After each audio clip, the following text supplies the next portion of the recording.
حضرت سیدنا عبداللہ بن مسعود رضی اللہ تعالیٰ عنہ سے روایت فرماتے ہیں کہ حضور نبی کریم صلی اللہ علیہ وسلم نے ارشاد فرمایا لا تدخلوا البیوت من ابوابها ولکن ادخلوها من جوانبها ثم سلموا فإن أذن لكم فادخلوا وإلا فارجعوا۔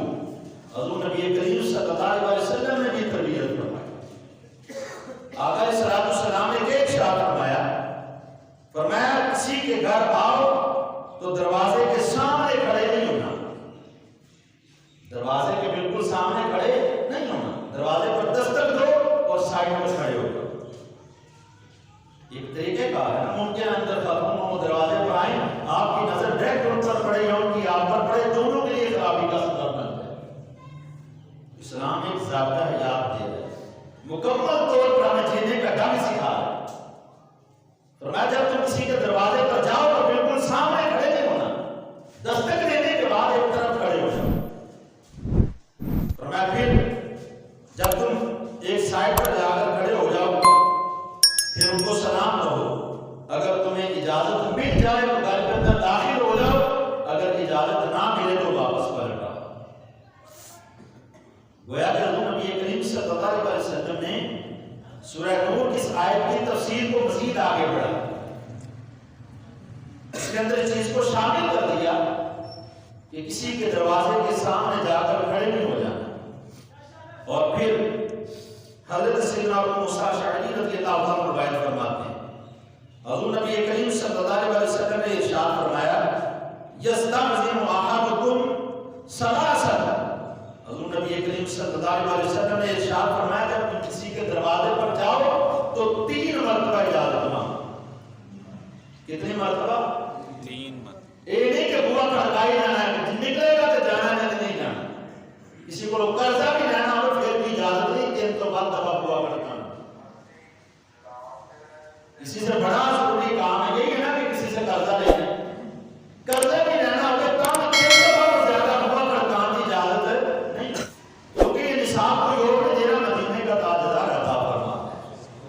حضور نبی کریم صلی اللہ علیہ وسلم نے ارشاد فرمایا جب تم کسی کے دروازے پر جاؤ یستأذن احدکم ثلاثا، فرمایا کہ تم نے عمل و اجازت مانگنے کا کرنا ہے، یہ صرف 3 مرتبہ کرنا ہے۔ یہ نہیں کہ اب شروع ہو گیا تو بس شروع ہی ہو جائے۔ کئی دفعہ ایسا ہوتا ہے دروازوں پر مانگنے والے آتے ہیں، جتنی دیر نہ دیں دیر تک ہدایت کرے تو شروع ہو جاتے ہیں۔ ان کو بھی یہ تمیز نہیں ہے، ہمیں بھی یہ تمیز نہیں ہے، کیونکہ ہم نے نہ سیکھنے کی کوشش کی نہ سکھانے کی کوشش کی، دونوں طبقے غافل ہیں، سیکھنے والا بھی غافل ہے اور سکھانے والا بھی غافل ہے۔ لیکن یہ موضوع جو آج آپ کے سامنے عرض کر رہے ہیں انتہائی ضروری موضوع، اہم ترین موضوع ہے، اس کو سمجھنے کی ہم سبھی کوشش کریں۔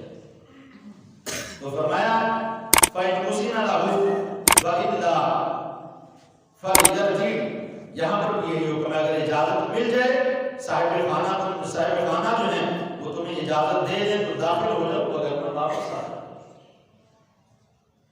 اور پھر حضور نبی کریم صلی اللہ علیہ وسلم کا یہاں پر طرز عمل کیا ہے، کیونکہ عام طور پر بندہ کہتا ہے گنا کرنیاں سوکھیاں تے نمانے ہو کے کول، گنا تو بندے سوکھے کر لیتے ہیں، نار بندے کر لیتے ہیں، لیکن عمل کر کے اٹھانا مشکل ہوتا ہے۔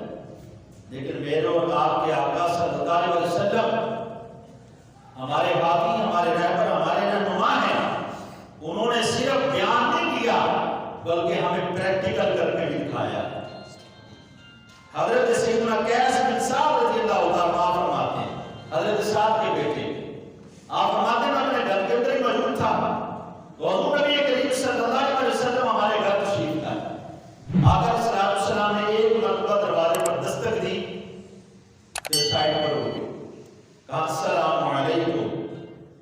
حضرت قیس فرماتے ہیں میرے والد گرامی حضرت سعد نے ایسا سی آواز سے کہا وعلیکم السلام، اتنی آواز سے نہیں کہا کہ باہر سنا جائے۔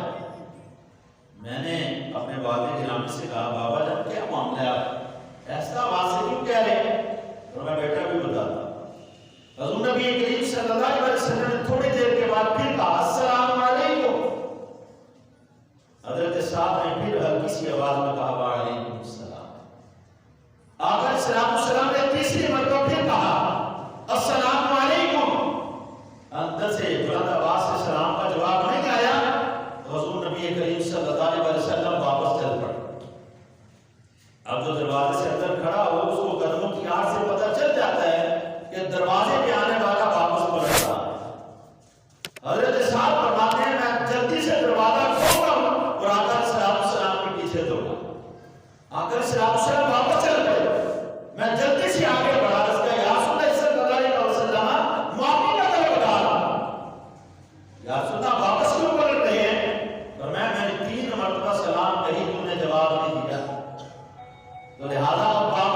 پھر میں وہاں پر اور رک جاتا، لیکن تم نے جواب نہیں دیا، میں یہ سمجھا کہ تم گھر پر نہیں ہو، میں واپس آ گیا۔ عرض کیا یا رسول اللہ صلی اللہ علیہ وسلم، آقا میرے والدین آپ پر قربان، یا رسول اللہ صاحب کے دل کی تمنا یہ تھی کہ آج آپ جتنی مرتبہ مجھے سلام کہیں، خالق کائنات میرے گھر کے اوپر جب اتنی مرتبہ سلام کی نازل فرمائے گا۔ میرے دل کی تمنا یہ تھی آپ میرے دروازے پر کھڑے رہیں اور مجھے سلام کہتے رہیں، السلام علیکم ورحمۃ اللہ وبرکاتہ۔ جتنی مرتبہ آپ میرے لیے سلامتی مانگیں گے، رحمت مانگیں گے، برکت مانگیں گے، خالق کائنات اتنی مرتبہ میرے گھر پر سلامتی، رحمت اور برکت نازل فرماتا رہے گا۔ یا سنا، اس لیے میں نے سلام کا جواب دیا، لیکن ایسا آواز میں جواب دیا۔ تو حضور نبی کریم صلی اللہ علیہ وسلم کا یہ عمل جو ہے یہ بات بتاتا ہے کہ بغیر اجازت کے، بھلے وہ میرا صحابی ہی کیوں نہ ہو، میرا غلام ہی کیوں نہ ہو، ایک استاد باپ کی مانند ہوتا ہے، اس کو بھی اجازت نہیں، مرشد جو ہے